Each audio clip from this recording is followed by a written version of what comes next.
Hi, ತುಂಬಾ ವಿದ್ಯಾರ್ಥಿಗಳು ನಾವೀಗ ಫೀಸನ್ನ ಪೇ ಮಾಡಿದೀವಿ, ಆದ್ರೆ ಅಲ್ಲಿ ಅಪ್ಡೇಟ್ ಆಗಿಲ್ಲ. ಫೀಸ್ ಟು ಬಿ ಪೇಡ್ ಏನಿದೆ ಅದು ಮೊದಲಿದ್ದ ರೀತಿನೇ ತೋರಿಸ್ತಾ ಇದೆ. ಪೂರ್ತಿ ಫೀಸ್ ಅಂದ್ರೆ ಮತ್ತೆ ಪೇ ಮಾಡಬೇಕು ಅಂತಾನೆ ತೋರಿಸ್ತಾ ಇದೆ ಅಂತ ಹೇಳ್ತಾ ಇದ್ರು. ಟೆನ್ಷನ್ ಮಾಡ್ಕೊಳ್ಳೋ ಅವಶ್ಯಕತೆ ಇಲ್ಲ, ಅದು ಅಪ್ಡೇಟ್ ಆಗತ್ತೆ.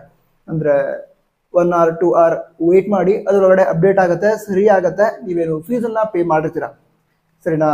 ಅದರಲ್ಲಿ ಅಪ್ಡೇಟ್ ಆದ ನಂತರ ಫೀಸ್ ಟು ಬಿ ಪೇಡ್ 0 ಅಂತ ಬಂತು ಅಂತ ಹೇಳಿದ್ರೆ ನಿಮ್ಮ ಫೀಸ್ ಪೇಮೆಂಟ್ ಕರೆಕ್ಟ್ ಆಗಿ ಆಗಿದೆ ಅಂತ ಅರ್ಥ. ಅದ ನಂತರ ನೀವೀಗ ಚಾಯ್ಸ್ 1 ಸೆಲೆಕ್ಟ್ ಮಾಡಿದ್ರೆ ಅಡ್ಮಿಷನ್ ಆರ್ಡರ್ ಏನಿದೆ ಅದನ್ನ ಡೌನ್ಲೋಡ್ ಮಾಡ್ಕೊಳ್ಳಿ, ಅದರ ಪ್ರಿಂಟ್ ಔಟ್ ಅನ್ನು ತೆಗೆದುಕೊಳ್ಳಿ, ಎಲ್ಲ ಒರಿಜಿನಲ್ ಡಾಕ್ಯುಮೆಂಟ್ಸ್ ಜೊತೆಗೆ ಕಾಲೇಜ್ಗೆ ಹೋಗಿ ಅಡ್ಮಿಷನ್ ಕಂಪ್ಲೀಟ್ ಮಾಡಿ.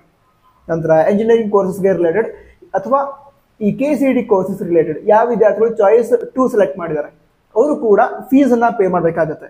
ಫೀಸನ್ನ ಪೇ ಮಾಡಿದ ನಂತರ ಚಾಯ್ಸ್ 2 ಸೆಲೆಕ್ಟ್ ಮಾಡೋಂಥ ವಿದ್ಯಾರ್ಥಿಗಳಿಗೆ ಅಡ್ಮಿಷನ್ ಆರ್ಡರ್ ಬರುತ್ತಾ ಅಂತ ವಿದ್ಯಾರ್ಥಿಗಳು ಕೇಳ್ತಾ ಇದ್ರು.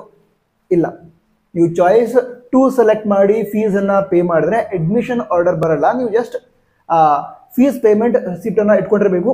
ಅದಂದ್ರೆ ಚಾಯ್ಸ್ 2 ಸೆಲೆಕ್ಟ್ ಮಾಡಿದ್ರ ಅದಂತರ ಪ್ರಿಂಟ್ ಚಾಯ್ಸ್ ಅಂತ ಬರುತ್ತಲ್ವಾ, ಸೊ ಆ PDF ಅನ್ನ ಡೌನ್ಲೋಡ್ ಮಾಡಿಕೊಂಡು ಅಥವಾ ಅದರ ಪ್ರಿಂಟ್ ಔಟ್ ಅಂತ ತೆಗೆದುಕೊಂಡು ಇಟ್ಕೊಂಡ್ರೆ ಆಯ್ತು. ಅಡ್ಮಿಷನ್ ಆರ್ಡರ್ ಮೀನಿಂಗ್ ಏನಂತ ಹೇಳಿದ್ರೆ, ಈಗ ನೀವು ಕಾಲೇಜ್ಗೆ ಅಡ್ಮಿಷನ್ಗೆ ಹೋಗ್ತಾ ಇದ್ದೀರಾ ಅಂತ. ನೀವೀಗ ಚಾಯ್ಸ್ 2 ಸೆಲೆಕ್ಟ್ ಮಾಡಿದ್ರೆ ಏನ್ ಮಾಡ್ತಿದ್ರಾ, ಈಗ ಸಿಕ್ಕಿರುವಂಥ ಕಾಲೇಜನ್ನ ಹೋಲ್ಡಲ್ಲಿ ಇಟ್ಕೊಂಡು ನೆಕ್ಸ್ಟ್ ರೌಂಡ್ಗೆ ಹೋಗ್ತಾ ಇದ್ದಾರೆ, ಅಡ್ಮಿಷನ್ಗೆ ಹೋಗ್ತಾ ಇಲ್ಲ. ಅದಕ್ಕೋಸ್ಕರ ನಿಮಗೆ ಅಡ್ಮಿಷನ್ ಆರ್ಡರ್ ಬರಲ್ಲ. ಯಾರಿಗೆ ಹೇಳಿ? ಚಾಯ್ಸ್ 2 ಸೆಲೆಕ್ಟ್ ಮಾಡುವಂತಹ ವಿದ್ಯಾರ್ಥಿಗಳಿಗೆ. ಅವ್ರೇನ್ ಮಾಡಬೇಕು ಅಂತ ಹೇಳಿದ್ರೆ ಚಾಯ್ಸ್ 2 ಸೆಲೆಕ್ಟ್ ಮಾಡ್ತೀರಾ, ಫೀಸನ್ನ ಪೇ ಮಾಡ್ತೀರಾ, ಫೀಸ್ ಪೇಮೆಂಟ್ ರಿಸಿಪ್ಟ್ ಅನ್ನ ರೆಡಿ ಮಾಡಿ ಇಟ್ಕೊಂಡಿರ್ತೀರಾ, ಹಾಗೆ ಚಾಯ್ಸ್ ಎಂಟ್ರಿ ಆ PDF ಏನ್ ಬರುತ್ತೆ ಅದನ್ನ ಇಟ್ಕೊಂಡಿರ್ತೀರಾ, ಅದ್ರ ಪ್ರಿಂಟ್ ಔಟ್ ಬೇಕಿದ್ರೆ ಪ್ರಿಂಟ್ ಔಟ್ ಕೂಡ ರೆಡಿ ಮಾಡ್ಕೊಂಡು ಇಟ್ಕೊಂಡಿರ್ತೀರಾ.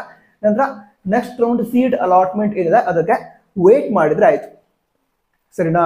ಈಗ ನೆಕ್ಸ್ಟ್ ರೌಂಡ್ ಏನು ಸೀಟ್ ಸಿಗತ್ತೆ ಆವಾಗ ಅಡ್ಮಿಷನ್ ಆರ್ಡರ್ ಡೌನ್ಲೋಡ್ ಮಾಡಿಕೊಂಡು ಕಾಲೇಜ್ಗೆ ಹೋಗಿ ಅಡ್ಮಿಷನ್ ಕಂಪ್ಲೀಟ್ ಮಾಡಬೇಕು. All the best. ಜೈ ಹಿಂದ್, ವಂದೇ ಮಾತರಂ.